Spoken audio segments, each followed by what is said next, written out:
Commander Raxith tore through the diplomatic quarters of the Harmony Station, her claws leaving gouges in the metal walls. The Karnathi warrior stood 8 feet tall, all muscle and predatory grace, with fur like midnight and eyes that glowed amber in the dim corridor lighting. Her cubs were missing. "Lock down the station," she roared at the security chief, a trembling Quellan who wisely stepped back. "No one leaves until I find my children." 2 hours ago, her twins, barely 6 months old, had been napping in their designated quarters. Now the room was empty, the door mysteriously unlocked. Every parental instinct in Raxith's body screamed danger. The station housed dozens of species, and Karnathi cubs were valuable on the black market. The security team scattered, checking every sector. Raxith moved like lightning through the residential areas, her enhanced senses searching for any trace of her baby's scent. Other residents pressed themselves against walls as she passed, wisely staying out of a hunting mother's path. Then she caught it, the familiar milk and warmth smell of her cubs, mixed with something else. Something that made her freeze mid-stride. Human scent. The human quarters were in the lower residential ring. Raxith moved silently now, every predatory instinct engaged. Humans were new to the Galactic Council, their reputation preceding them. Death World survivors. Pack hunters. Deceptively dangerous despite their soft appearance. If a human had taken her cubs for profit or worse, she would paint the station walls with their blood. Diplomatic consequences be damned. She reached the door marked Dr. Thompson, xenobiologist, and overrode the lock with her command codes. The door hissed open.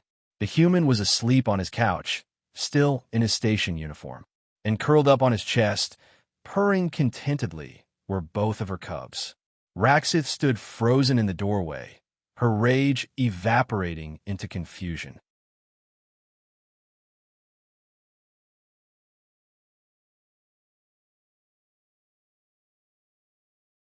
The cubs looked peaceful, more than peaceful, content in a way they rarely were, even with her. Their tiny claws were kneading gently against the human shirt, and soft rumbling purrs filled the room. They were completely relaxed, their guard down in a way young predators never were around strangers. The human stirred, blinking awake. His eyes went wide as he saw Raxith in the doorway, then wider as he realized what was sleeping on him. "Oh God," he whispered, carefully not moving. "Commander, I can explain." "Explain?" Raxith growled, though her killing intent had faded to mere suspicion. "I was doing rounds in the environmental systems. Found them in an access corridor, crying. They must have wandered out when the door malfunctioned." He swallowed hard. "I tried calling security, but they climbed on me and wouldn't let go. I was going to bring them to you, but they fell asleep, and I didn't want to wake them, and..." One cub yawned, showing needle-sharp teeth, then nuzzled deeper into the human's neck. Raxith's tactical mind processed the scene. The access corridor was 3 sectors away. Her cubs shouldn't have been able to travel that far alone. But Karnathi young were surprisingly mobile when curious. The human story made sense. What didn't make sense was their behavior. "My cubs don't trust strangers," she said slowly. "They're predators. Even young ones maintain distance from unknown species." The human looked down at the sleeping bundles on his chest. "I grew up with cats. Big cats. Actually, my family ran a wildlife sanctuary on Earth. Maybe they sensed something familiar. Cats. Predators. 4-legged, furry, retractable claws. We domesticated the small ones. The big ones, we protected them from extinction." He smiled slightly. "They're a lot like your cubs, actually. Independent, curious, secretly affectionate."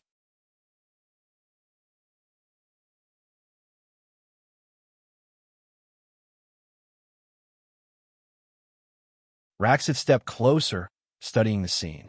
The human's heartbeat was slow and steady, calm despite having a fully grown Karnathi warrior in his quarters. No fear scent. His hands rested protectively near her cubs, but not restraining them. "You weren't stealing them." "What?" "No. Commander, I would never." "Peace, human." Raxith carefully scooped up her cubs. They mewled in protest, reaching back toward the human. "It seems my children have decided you are trustworthy." The humans sat up slowly.